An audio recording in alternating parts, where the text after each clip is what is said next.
विदेशी धरती पर अत्याचार की वजह से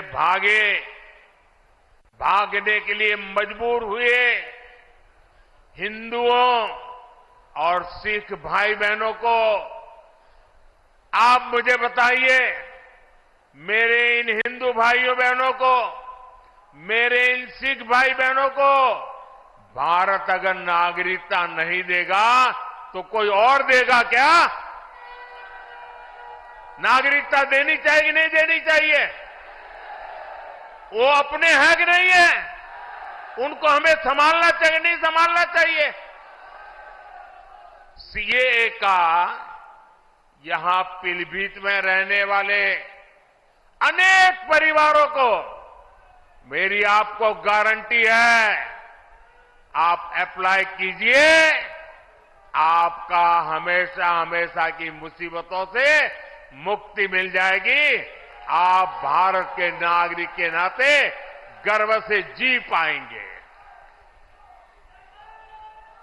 लेकिन कांग्रेस समाजवादी पार्टी इस पर भी ऐतराज जता रही है। साथियों, यहां इस सभा में बड़ी संख्या में हमारे ये शरणार्थी भाई बहन भी है, हमारे सिख भाई बहन भी हैं। समाजवादी पार्टी आज जिस कांग्रेस के साथ खड़ी है, उस कांग्रेस ने 84 में हमारे सिख भाई बहनों के साथ क्या किया था वो कोई भूल नहीं सकता।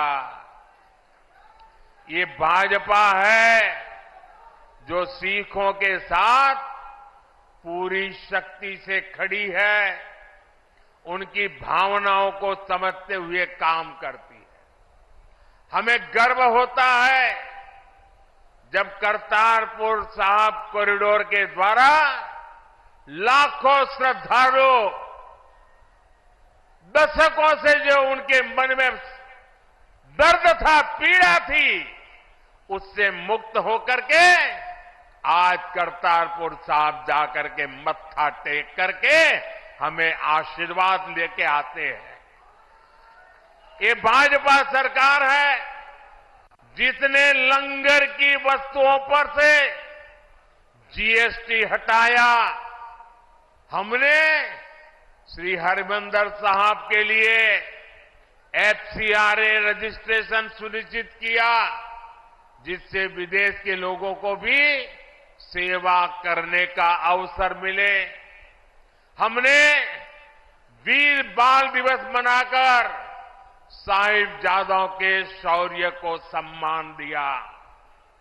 गुरु नानक देव जी का 550वां प्रकाश पर्व हो, गुरु तेग बहादुर जी का 400वां प्रकाश पर्व हो, गुरु गोविंद सिंह जी का 350वां प्रकाश पर्व हो, भाजपा सरकार ने देश विदेश में सभी पर्व धूमधाम से मनाए। साथियों, कांग्रेस और उसके इंडी गठबंधन को देश की महान विभूतियों का अपमान करने में भी संकोच नहीं होता।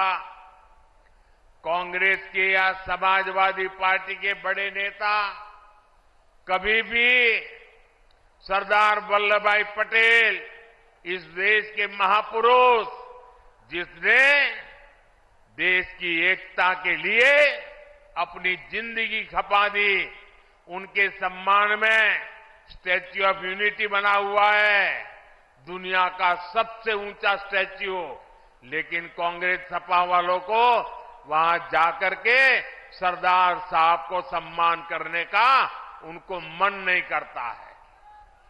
ये लोग विदेशों में तो जाकर के घूम करके आते हैं, लेकिन अपने ही देश के सरदार पटेल की प्रतिमा का दर्शन नहीं करते, जिन सरदार पटेल ने पूरे देश को एक किया, उनका भी ये लोग बहिष्कार करते हैं। साथियों, भारत को बांटने की साजिश में जुटे इंडी गठबंधन से और कोई उम्मीद नहीं की जा सकती। इसलिए देश की एकता अखंडता के लिए भारतीय जनता पार्टी आपके आशीर्वाद के लिए हम आपके पास आए हैं। आपके आशीर्वाद भारतीय जनता पार्टी को विजयी बनाएंगे।